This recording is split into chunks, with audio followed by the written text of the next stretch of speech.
Good morning students, प्रिय छात्रों। Access group of institution द्वारा संचालित एक्सेस आईटीआई के यूट्यूब चैनल में आपका स्वागत है। जैसा कि मैंने आपको पिछली क्लास में जो टेट थ्योरी का था तीसरा टॉपिक माप एवं मापी यंत्र, उसमें कुछ जो डाउट थे आपको मैं दोबारा क्लियर कर देना चाहता हूँ ज़्यादा समय नहीं लेते हुए। जैसे कि माप कितने प्रकार की होती है। माप निम्न 4 प्रकार की होती है। पहली माप है रेखीय माप। यानी रेखीय माप क्या होता है? जो जाप की लंबाई चौड़ाई एक सीधी माप में मापी जाती है। जो दूसरी माप थी वह था एंगुलर मेजरमेंट, यानी कोणीय माप। जाप जो होता है कभी न कभी किसी न किसी टेपर में बना होता है, उसके कोण को मापने के लिए कोणीय माप कहा जाता है। जो तीसरी माप है वह है रेडियल मेजरमेंट, यानी त्रिज्या माप। कुछ जाप ऐसे होते हैं, कुछ गोलाई में या कुछ रेडियस बने होते हैं, वो जो माप ली जाती है वो रेडियल मेजरमेंट के अंतर्गत आता है। चौथी माप है प्लेन सरफेस मेजरमेंट, यानी समतल सतह माप। जो जाप होता है उसकी अपनी एक सतह होती है, यानी चाहे साइड की हो चाहे ऊपर की सतह हो, तो उसकी समतल जांच करने के लिए उसकी चेकिंग जो की जाती है उस सरफेस की, वो समतल मेजरमेंट में आता है। जो आपको इसके बाद जो नेक्स्ट बिंदु था हमारा वो था मापक विधि। मापक विधि कितने प्रकार की होती है इसके बारे में मैंने बताया था कि मापक विधि 3 प्रकार की होती है। एक मापक विधि आती है प्रत्यक्ष मापक विधि।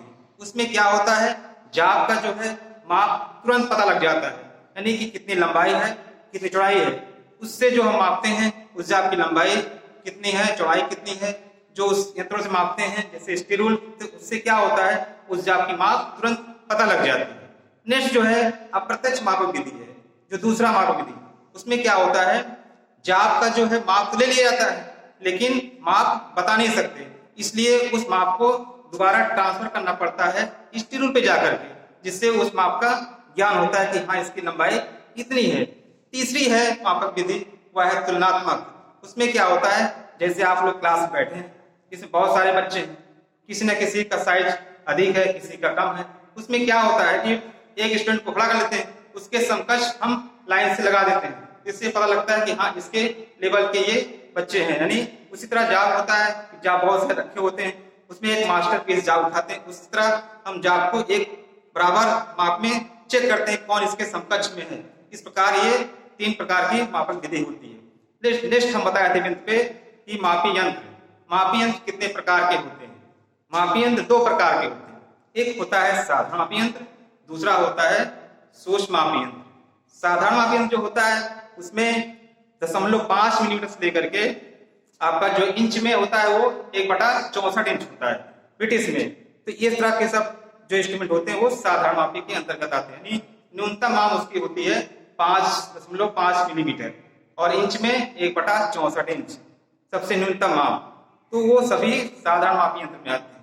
नेक्स्ट जो था आपका सूक्ष्म मापी यंत्र, उसमें क्या होता है कि 0.02 mm यानी 1 mm का 50वां भाग न्यूनतम, और अधिकतम जो ब्रिटिश में आता है वो 0.001 इंच तक आप माप सकते हैं। माइक्रोमीटर होता है, उसमें क्या है कि 1 mm का 100वां भाग यानी 0.01 मिलीमीटर न्यूनतम आप ले सकते हैं, और इंच में माइक्रोमीटर में वह न्यूनतम माप 0.001 इंच तक आप माप सकते हैं। ये आता है सूक्ष्म मापी यंत्रों में। नेक्स्ट हम आपको बताए थे कि मापक प्रणाली। मापक प्रणाली कितने प्रकार की होती है? तो मापक प्रणाली 4 प्रकार की होती है। एक होता है MKS, जिसे मीट्रिक सिस्टम कहा जाता है। मीट्रिक सिस्टम में क्या होता है MKS यानी मीटर किलोग्राम सेकेंड। यह लंबाई का मात्रक मीटर होता है, भार का मात्रक किलोग्राम होता है, समय का मात्रक सेकेंड होता है। नेक्स्ट जो है मेजरिंग सिस्टम क्या है, वो है FPS यानी ब्रिटिश सिस्टम कहलाता है।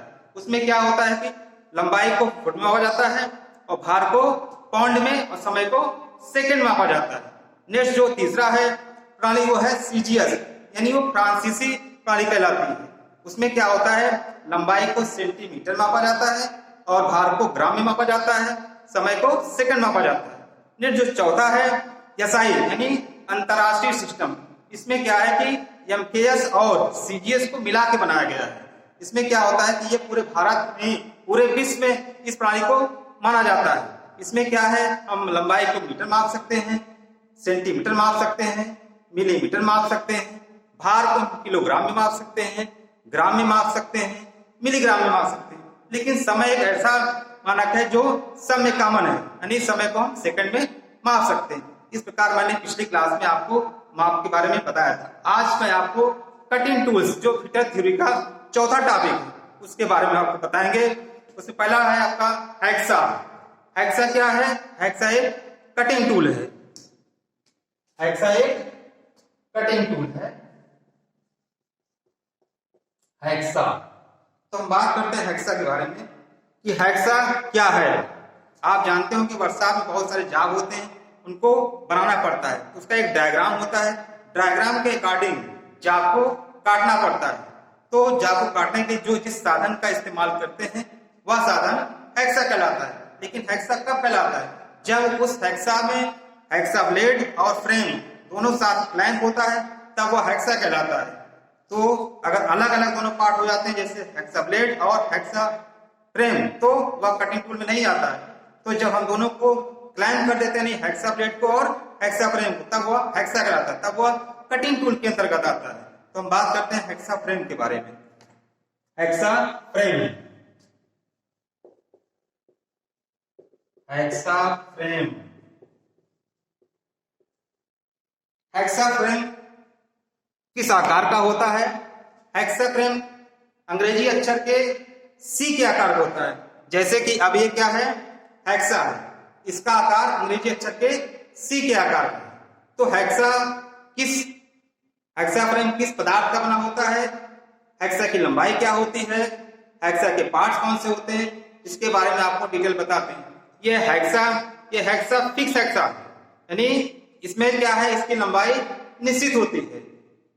इसकी लंबाई जो है, चाहे वो 2 mm हो, चाहे 2.5 mm हो, चाहे 3 mm हो, तो इस हेक्सा फ्रेम में एक ही साइज का ब्लेड बांधा जा सकता है, क्योंकि इसका साइज फिक्स होता है। तो ये जो देख रहे हैं आप, इसकी जो बॉडी होती है वह फ्रेम कहलाता है। और यहाँ पे आप देख रहे हैं कोई हैंडल लगा हुआ है, आगे आप देख रहे हैं यहाँ पे विंग नट लगा हुआ है, इसको कहते हैं एडजस्टिंग स्क्रू।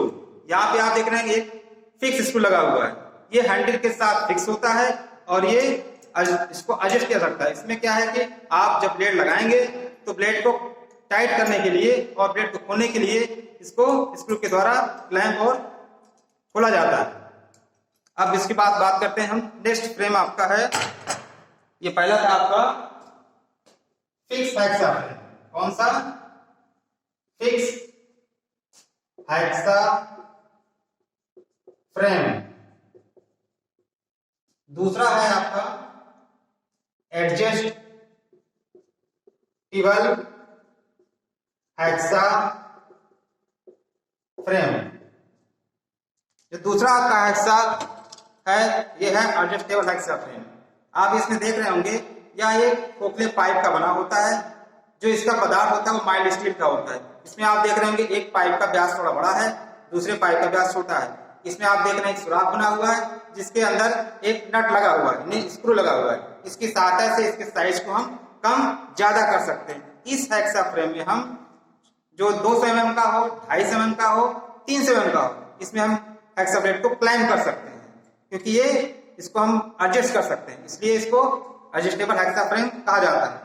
एक हेक्सा फ्रेम और होता है जिसका नाम है तीसरा डीप कट हेक्सा फ्रेम। यह हेक्सा फ्रेम अंग्रेजी अक्षर के यू के आकार का होता है। इस हेक्सा का प्रयोग जो होता है वो जाग को अधिक गहराई में काटने के लिए प्रयोग किया जाता है, क्योंकि इसका आकार यू के आकार होता है, या तो जाग की चौड़ाई अधिक हो तब जो है इसका प्रयोग किया जाता है। बाकी जो दो थे आपके फिक्स हेक्सा फ्रेम और एडजस्टेबल, इसमें क्या है कि कम साइज के, यानी कम गहराई तक के जाग को काटा जाता है। और डीप कट हेक्सा फ्रेम से हम अधिक गहराई के जाग को काट सकते हैं। अब हम बात करते हैं कि हेक्साइन कितने प्रकार की होती है, कि हेक्साइन कितने प्रकार से हम कर सकते हैं। हेक्साइन के प्रकार, हेक्साइन के प्रकार के बारे में हम बात करते हैं।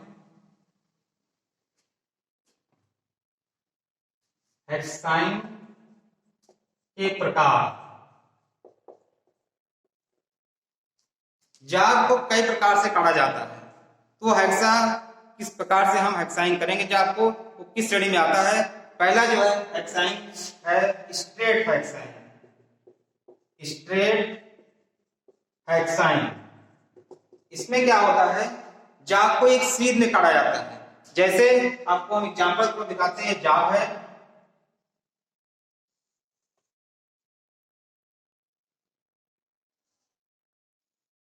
एक ही सीध में आप जब हेक्सा के द्वारा जाब को काटते हैं एक ही लाइन में, स्ट्रेट, वो स्ट्रेट हेक्साइन के अंतर्गत आता है।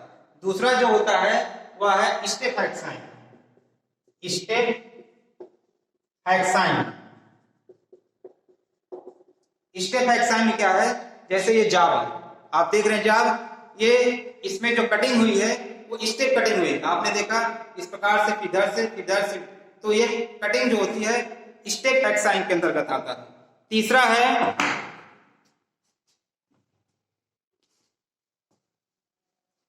हेक्साइन है कर्व हेक्साइन। कर्व हेक्साइन, इसमें क्या होता है, कुछ जाब ऐसे हैं जो रेडियस में या गोलाकार आकृति में काटने होते हैं, उस कटिंग को कर्व हेक्साइन कहते हैं। जैसे ये जाब है, आप देख रहे हैं यहाँ पे जाब को गोलाई में काटा गया है, यहाँ पे देख रहे हैं रेडियस में कटा हुआ है। या जो हेक्साइन होती है वह हेक्साइन कर्व हेक्साइन के अंतर्गत आता है। तो ये हेक्साइन जो कि तीन प्रकार की होती है, एक होता है स्ट्रेट हेक्साइन, दूसरा होता है स्टेप हेक्साइन, तीसरा होता है कर्व हेक्साइन। तो हेक्सा वर्कशॉप में हम जो कटिंग करते हैं वो तीन प्रकार से कटिंग करते हैं। अब इसके बाद बात करते हैं हम हेक्सा ब्लेड के बारे में, कि हेक्सा ब्लेड कितने प्रकार के होते हैं, किस पदार्थ का बना होता है, क्या साइज होती है उसकी, इसके बारे में बात करते हैं। Hexa blade, hexa blade, hexa blade, hexa blade एक कटिंग टूल के अंतर्गत आता है। हेक्सा ब्लेड कितने प्रकार के होते हैं, किस पदार्थ के बने होते हैं, उसमें टीथों की संख्या कितनी होती है, उसके पार्टों के नाम क्या होता है, इसके बारे में बात करते हैं। तो हेक्सा ब्लेड आप देख रहे हैं, ये है हेक्सा ब्लेड, प्रत्यक्ष रूप से आपको दिखाई दे रहा है। या पतली सीट का बना होता है, नहीं हाई कार्बन स्टील का ये बना होता है। वैसे जो मार्केट में मिल रहा है प्रेजेंट टाइम में वो alloy steel, high carbon steel और हाई स्पीड स्टील के हेक्सा ब्लेड मार्केट में इसमें उपलब्ध है। तो जो पदार्थ बनता है हेक्सा ब्लेड का वो है high carbon steel, alloy steel और हाई स्पीड स्टील के बनाए जाते हैं। तो हेक्सा ब्लेड कितने प्रकार के होते हैं, हेक्सा ब्लेड के प्रकार, हेक्सा ब्लेड के प्रकार, हेक्सा ब्लेड दो प्रकार के होते हैं। एक होता है ऑल हार्ड हेक्सा ब्लेड, दूसरा होता है flexible hexa blade. All hard hexa blade जो होता है वो पूरी लंबाई में कठोर होता है, यानी हार्ड किया होता है। जैसे अब ये क्या है, हेक्सा ब्लेड है, इसकी पूरी लंबाई में ये हार्ड होता है, लेकिन इसका सिर्फ दो सिरा जो पिन होल होता है इसी को छोड़ के बाकी पूरा बॉडी और टीथ हार्ड और टेम्पर होता है। जो दूसरा होता है वह है फ्लेक्सिबल हेक्सा ब्लेड। पहला था आपका ऑल हार्ड हेक्सा ब्लेड, दूसरा है फ्लेक्सिबल हेक्सा ब्लेड। यह ब्लेड जो होता है लचीला होता है, यानी इसका सिर्फ टीथ हार्ड टेम्पर होता है, पूरा बॉडी फ्लेक्सिबल होता है। इस हेक्सा ब्लेड को आप मुड़ेंगे तो टूटेगा नहीं, लेकिन जो ऑल हार्ड है उसको अगर मुड़ने का प्रयास करेंगे टूट जाएगा। तो वर्कशॉप में जब हम हेक्साइन करते हैं तो चाप के अकॉर्डिंग हम हेक्सा ब्लेड का चयन करते हैं कि चाप को कौन से सीधा काटना है, कौन सा कर्व में काटना है। तो जो स्ट्रेट हेक्साइन होती है उसके लिए हम ऑल हार्ड हेक्सा ब्लेड का चयन करते हैं, और जो कर्व में काटना होता है या पत्ती सीटों काटना होता है तो हम फ्लेक्सिबल हेक्सा ब्लेड का प्रयोग करते हैं। तो हम पहले बात कर लेते हैं कि हेक्सा ब्लेड के पार्ट क्या क्या होते हैं। हेक्सा ब्लेड आप देख रहे हैं, हेक्सा ब्लेड का ये जो सिरा है पिन होल कहलाता है, ये पिन होल कहलाता है, बाकी पूरा बॉडी ये कहलाता है। इसके नीचे आप देख रहे होंगे टीथ बना होता है। तो ये हेक्साब्लेड के पार्ट होते हैं। इसके टीथों को हार्ड और टेम्पर किया जाता है। तो हेक्साब्लेड की क्या लंबाई होती है, कितने साइज में पाए जाते हैं, इसके बारे में बात करते हैं। हेक्साब्लेड की साइज, हेक्साब्लेड की साइज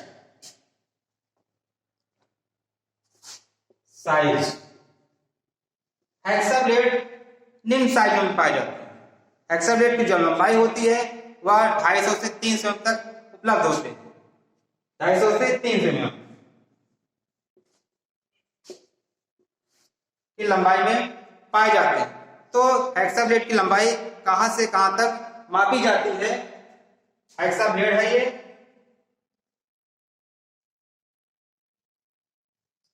हेक्साब्लेड का ये स्ट्रक्चर बना है। यहाँ पे आप देख रहे हैं 2 पिन होल है, 2 पिन होल है। इन 2 पिन होल का जो सेंटर होता है, इस सेंटर के मध्य जो लंबाई होती है हेक्साब्लेड का साइज कहलाता है। तो हेक्साब्लेड की जो हम मापते हैं इसकी लंबाई कितनी है, हेक्साब्लेड के दोनों पिन होल के सेंटर की लंबाई से ज्ञात करते हैं कि हेक्साब्लेड की लंबाई कितनी है। हेक्साब्लेड में जो टीथ होते हैं वो कितने प्रकार से सेट किए जाते हैं, यानी वो आता है सा सेटिंग में। तो हेक्साब्लेड की जो सा सेटिंग होती है कितने प्रकार से की जाती है उसके बारे में हम बात करते हैं। हेक्साब्लेड की सा सेटिंग, हेक्साब्लेड की सा सेटिंग, हेक्साब्लेड की सा सेटिंग 2 प्रकार से की जाती है। एक अल्टरनेट सा सेटिंग, एक बेबी सेटिंग। अल्टरनेट सेटिंग क्या होता है, उसमें 2 प्रकार से, एक होता है सिंगल अल्टरनेट सा सेटिंग, दूसरा होता है डबल अल्टरनेट सा सेटिंग। इसमें क्या होता है, पहले वाले में अल्टरनेट सिंगल सा सेटिंग में उसमें जो ब्लेड होता है, ब्लेड के टीथ, एक टीथ लेफ्ट दूसरा राइट और एक टीथ सीधा रखा जाता है। इस तरह ब्लेड की पूरी लंबाई में दांतें सेट किए जाते हैं। जो दूसरा आता है डबल अल्टरनेट सा सेटिंग, इसमें क्या होता है कि ब्लेड की जो टीथ है 2 लेफ्ट 2 राइट इस प्रकार पूरे लंबाई में सेट किए जाते हैं। तो तीसरा आपका है बेबी सेट, उसमें क्या होता है कि जो आपका हेक्साब्लेड टीथ होता है वो लेफ्ट राइट पूरे लंबाई में मोड़ घुमा दिए जाते हैं। इस प्रकार 3 तरह के होते हैं, मतलब हेक्साब्लेड के टीथों का सेटिंग। तो कौन सी सेटिंग में आपका हेक्साब्लेड यूज किया जाता है? तो ज्यादातर जो प्रयोग होता है डबल अल्टर सा सेटिंग वाला ज्यादा प्रयोग में लाया जाता है। अब हम बात करते हैं कि ग्रेड के अनुसार कितने प्रकार के हेक्साब्लेड होते हैं। ग्रेड के अनुसार हेक्साब्लेड, ग्रेड के अनुसार हेक्साब्लेड,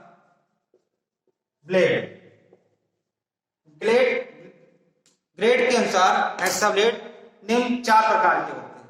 पहला होता है रफ या कोर्स हेक्साब्लेड। यह जो ग्रेड होता है किसके आधार पर रखा जाता है? यह हेक्साब्लेड का जो ग्रेड होता है वो ब्लेड के टीथों पे डिपेंड करता है, यानी प्रति इंच टीथों की संख्या पे ही डिपेंड करता है हेक्साब्लेड का ग्रेड। तो ग्रेड जो होता है वह टीथ पे ही डिपेंड करता है कि 1 इंच में कितने टीथ होते हैं। तो जो रफ और कोर्स होता है उसमें जो टीथ संख्या होती है प्रति इंच टीथ संख्या जो होती है 12 से 14 होती है टीथ संख्या। तो उसमें जो पिच होता है उसका पिच 1 mm होता है। दूसरा जो होता है हमारा वो है मीडियम हेक्साब्लेड, तीसरा है फाइन हेक्साब्लेड, चौथा है वेरी फाइन हेक्साब्लेड। तो 4 प्रकार के ग्रेड के अनुसार हेक्साब्लेड पाए जाते हैं। पहला है रफ हेक्साब्लेड, दूसरा है मीडियम हेक्साब्लेड, तीसरा है फाइन हेक्साब्लेड, चौथा है वेरी फाइन हेक्साब्लेड। तो एक ग्रेड के अनुसार 4 प्रकार के हेक्साब्लेड होते हैं। तो आपको हमने आज कटिंग टूल में जो आपका थ्योरी का तीसरा चौथा टॉपिक था उसके बारे में मैंने आपको बताया। जैसे भी आपको ये जानकारी आपको हेक्साब्लेड में जिस प्रकार से आपको मैंने बताया, अगर समझ में आया हो या ना समझ में आया हो, जो भी पॉइंट आपसे ना समझ में उस पॉइंट को कमेंट बॉक्स से अवश्य लिखिएगा, जिससे मैं नेक्स्ट वीडियो में उस पॉइंट को फिर से आपको रिपीट कर सकूं और समझा सकूं। ये वीडियो आपको कैसे लगी, इस वीडियो को अंत तक देखिएगा और लाइक करिएगा, सब्सक्राइब अवश्य करिएगा, जिससे कि हम नेक्स्ट वीडियो में आपको अपलोड करके आप तक पहुंचा सकें। धन्यवाद।